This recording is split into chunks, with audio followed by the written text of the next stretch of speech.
Hunter! There's another one!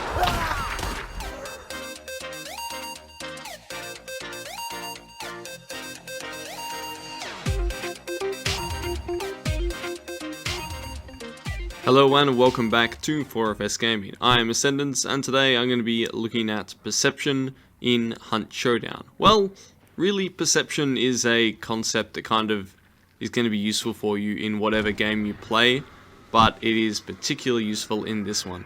So we're going to look at some gameplay examples. There's actually some quite funny clips in this video. Stick around for the last one because when I reviewed it I'm like, was I really that stupid?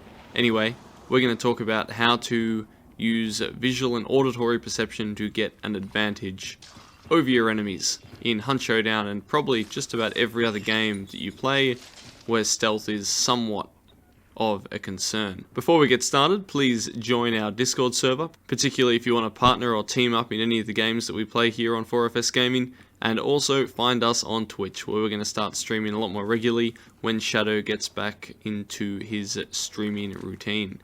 So onto our first clip, we're going to be having a little look at auditory perception.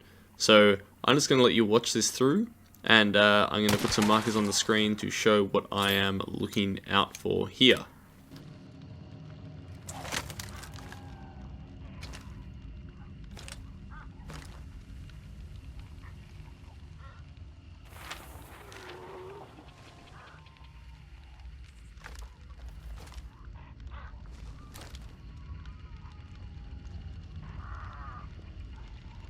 Is that someone moving?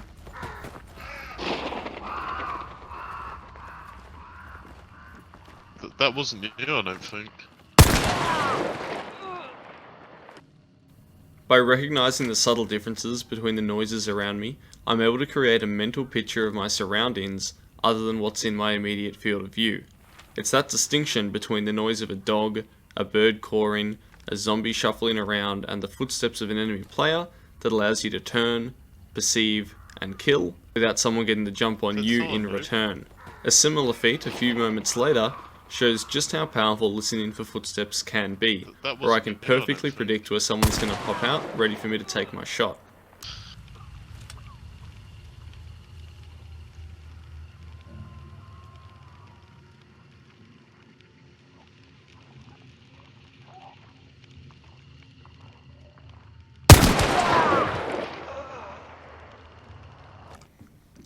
So I've got two tips for you regarding enhancing your auditory perception.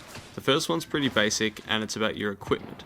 If you're playing games like Hunt Showdown or Rainbow Six Siege and you're not using a headset, you are going to find yourself at a pretty massive disadvantage.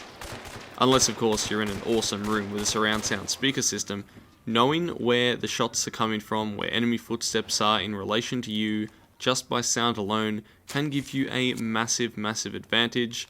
And almost everyone I know plays with a headset, so I think that indicates that most people are gaming in this way, and if you don't follow the trend, you are going to just be hurting your chances, because people will be able to hear you and where you are, and you'll just be spinning around in circles trying to figure out where those footsteps are coming from. The second thing that I really recommend that you do is occasionally just stand still. And when I mean still, I mean complete stillness, not shuffling around, switching weapons, aiming down sights and then going back to normal, pulling out your map, going into dark sight.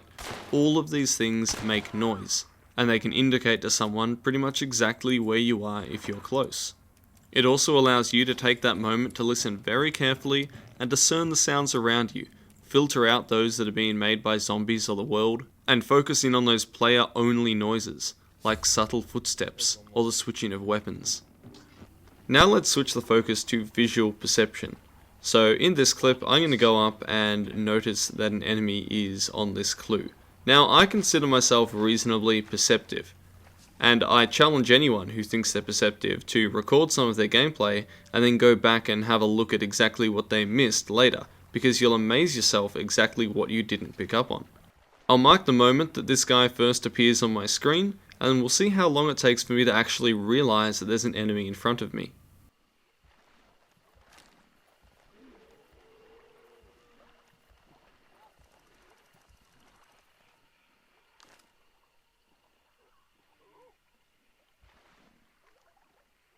Yeah, there's a guy in the clue room. 135. Now, if you want to know what happened to that guy, stick around to the end of the video and I'll show you his untimely end. He's moved out. Now, I really want to show you guys one more clip, and this really is a doozy because I can't believe that I didn't see these guys first. They had the perfect opportunity to take me out, but somehow we were able to turn it around. And this just shows how valuable stillness is, and that the human eye is drawn to movement. So when something is perfectly still, it's very difficult to perceive it amongst the background. The trade-off here is that if someone does notice you, you'll be sitting nice and pretty for a headshot. So let's have a look at what happens. That sounds bright.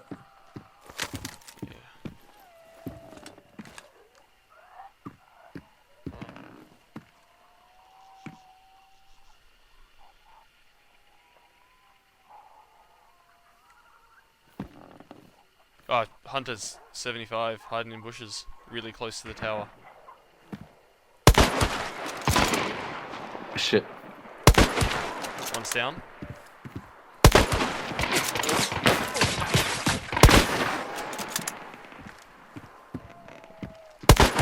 Got him. Both down. I couldn't even see him. They were close. Ooh, that was a close one. Now, for all you naysayers out there, I think this clip also proves that the tier 3 camouflage does kind of work, and running around with a white shirt would have made those guys a little bit dead, a little bit faster. Now, it's hard to think of any direct tips to train your visual perception, but I encourage spending time to look through your surroundings and just scan it for enemies all the time. You never know what you're going to find. If you're trying to hide from someone, yes, being still is again a really valuable thing to do. However, if they have seen you or they're looking in your direction, it's probably best to start moving, because a still target in this game is usually also a dead target. The best way to improve your visual perception is to go back over clips of your gameplay and have a look at exactly what you missed out on seeing. It really opens your eyes, no pun intended. Thank you so much for watching. If you've got any other tips, please feel free to drop them in the comments section below. And check out our Discord and Twitch. I will leave you now with the fate of that poor, lonely red shirt trying to cross a lake.